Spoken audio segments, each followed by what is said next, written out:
मुझे 17 तारीख को फोन आया 3:30 बजे, जब मैं मेरे घर में खाना खा रहा था, तब अचानक फोन आता है और एक आवाज आती है कि मैं लॉरेंस विष्णु गैंग से शुभम लोनकर बोल रहा हूं। अगर पता करना है तो गूगल में पता कर लो मैं कौन हूं। मैं वही हूं जिसने बाबा सिद्दीकी को दिन दहाड़े मारा। अगर तुमने 10 करोड़ रुपए मुझे नहीं दिया तो मैं तुमको वही हाल करूंगा जो बाबा सिद्दीकी का किया। तो मैं फोन पे समझा रहा था कि भाई मैं एक सामान्य परिवार का आदमी हूं, आमदार हूं, इसका मतलब ये थोड़ी हूं कि पैसे वाला हूं। लोगों का प्रेम है, लोगों के लिए मैं काम करता हूं, इसलिए जनता ने मुझे चुनकर दी। मैं आमदार हूं इसलिए मैं करोड़ों रुपए लेकर कहां घूमूंगा।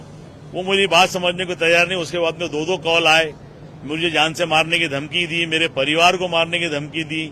आज नहीं मिलेगा तो कल मिलेगा, 2 महीने बाद मिलेगा, 1 साल बाद मिलेगा, जहां मिलेगा वहां शूट करेंगे। ये शिकायत लेके मैं अकोला एसपी के पास पहुंचा। अकोला एसपी ने वहां पे उसको दखल ली।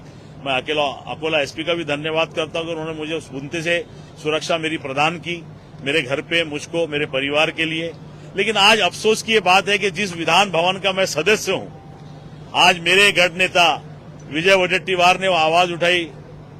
उसके बावजूद मैं सभापति से बात करना चाहता था कि मुझे भी कुछ बोलना है, तो सभापति ने मुझे टाइम नहीं दिया बात करने का। सभापति ने बहुत उसको हल्के में लिए। सभापति महोदय, मैं भी सभी आपके चैनल के माध्यम से कहता हूं कि सभापति महोदय, साजिद पठान अपनी जान की भीख नहीं मांग रहा था आपसे, ना मैं मांगूंगा। मैं खुदा का बंदा हूं, मुझे यकीन है कि मौत सिर्फ एक बार आएंगी और वो जब तय करेगा तब आएंगी। लेकिन मैं ये बताना चाह रहा था हाउस में खड़े रह के कि एक विधानसभा के सदस्य यानी आमदार को फिरौती की धमकी आ सकती है, तो महाराष्ट्र में सामान्य जनता के लिए और व्यापारी के लिए क्या सुरक्षा है? सुरक्षा हमारी कहां गई? इतनी बड़ी सरकारें हम चला रहे, मंत्रिमंडल हम चलाते हैं, कैबिनेट में हम बैठ के फैसले लेते हैं, तो सुरक्षा व्यवस्था कहां गई? एक आमदार को अगर धमकी का फोन आ सकता तो आम आदमी के साथ में क्या हो रहा होगा? मैंने तो बोल दिया, कोई लोग तो बताते भी नहीं होंगे। तो ये जो व्यवस्था के खिलाफ में मैं बात करना चाहता था। अध्यक्ष महोदय को इस बात की कहीं डर तो नहीं था कि मैं उनसे सवाल करूं, लेकिन मैं सवाल करने के लिए अकोला से बम्बई आया हूं। मैं अगर डरने वाला होता तो अपने घर में दुबक के बैठ जाता। मुझे यकीन है कि जो एक आदमी मुझे गोली मारना चाहता है, उससे कहीं ज्यादा लोग मेरे लिए दुआएं कर रहे हैं मस्जिद और मंदिरों के अंदर। मेरे को चाहने वालों की फहरिस्त मेरी बड़ी है, इसलिए मेरा कुछ होने वाला नहीं है। लेकिन मैं इस व्यवस्था के खिलाफ में आवाज उठाने के लिए हाउस में आया था। अफसोस कि मुझे सभापति ने बात नहीं करने दी। ऐसे विषय में अगर बात नहीं करना देंगे तो आप क्या बात करेंगे? तो मैं आपके चैनल के माध्यम से, भले मुझे हाउस में जगह नहीं मिली, लेकिन मैं मीडिया के माध्यम से उन सारे मगरूर सत्ताधारियों को आंख में आंख डाल के बोलना चाहता हूं कि अपनी हालतें सुधारो। एक आमदार को अगर फिरौती का फोन आ सकता है तो आम जनता के साथ में आप क्या कर रहे होंगे, उसकी सुरक्षा का यह सवाल करता हूं। आपको कितनी शिकायत की एसपी के पास, तो उन्होंने कुछ इन्वेस्टिगेशन अब तक किया होगा क्या? कुछ कहां से लिंक? जरूर अकोला एसपी पे मुझे बहुत भरोसा है। उन्होंने अच्छी इन्वेस्टिगेशन की। कैलिफोर्निया से वो फोन आया, उन्होंने रिटेन किए, वॉइस भी उनकी कंफर्म हुई और वो अभी अपनी कार्रवाई में लगे हैं। लेकिन मेरा ये, मैं इसलिए, देखो, मैं आपके सामने इसलिए खड़ा हूं कि मैं विधानसभा के अध्यक्ष सदस्य हूं। समाज के अंदर जो बुराई चल रही है उसका आवाज उठाना मेरा फर्ज है।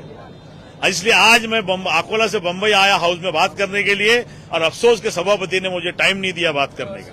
सवाल ये भी है कि कई बार ऐसा भी देखने में आता है कि किसी बड़ी गैंग के नाम पे कई बार छोटे लोकल जो गुंडे होते हैं वो उसका फायदा उठाते हैं, उनके नाम पे फिरौती का मांग करते हैं। क्या ये भी कोई कनेक्शन हो सकता है?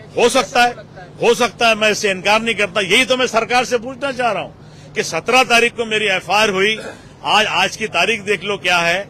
अभी तक सरकारें कर क्या रही? एक आमदार के ऊपर फिरौती की रकम, उसको जान से मारने की धौस, और जो हाल बाबा सिद्दीकी का किए वो 13 करेंगे, ऐसा बोल के जब धमकाया जा रहा है, तो यहाँ के मुख्यमंत्री और यहाँ का पूरा डिपार्टमेंट और खास तौर से सभापति खामोश क्यों है? मैं तो इस हाउस का सदस्य हूं और सभापति तो सभी के हैं। सिर्फ मैं कांग्रेस का आमदार हूं, इसलिए मेरी आवाज नहीं सुने जा रही। ठीक है, अगर आप नहीं सुनेंगे तो मैं जनता के बीच में जाके बात करूंगा। आपको टारगेट करने का रीजन क्या है? मतलब तो सभी मैं यही टारगेट हो रहे हैं, अभी आपको टारगेट नहीं, मैं यही तो पूछना चाह रहा था सभापति महोदय से कि भैया मुझको आमदार समझ के टारगेट किया जा रहा, तो सरकार ने इसके अंदर क्या पहल की, क्या छानबीन की, अभी तक क्या हुआ, मुझे कुछ पता ही नहीं चल रहा। और मेरे जैसे सामान्य आदमी को फोन आने की वजह समझ में मुझे भी नहीं आ रही, क्या कारण है फोन आने का। मैंने क्या, अकोला एसपी ने फोन किए, चेक किए, कैलिफोर्निया से फोन है, इंटरनेशनल कॉल थ्रेड है, मेरे पास वॉइस रिकॉर्डिंग है, मैंने सबको दिया हूं। आप चेक कर लो। आपने जो FIR दर्ज कराई है, हाँ, तो आप उनसे पूछो, गृह मंत्री से। ठीक है, आ जाओ। हाँ? साईं ये लोग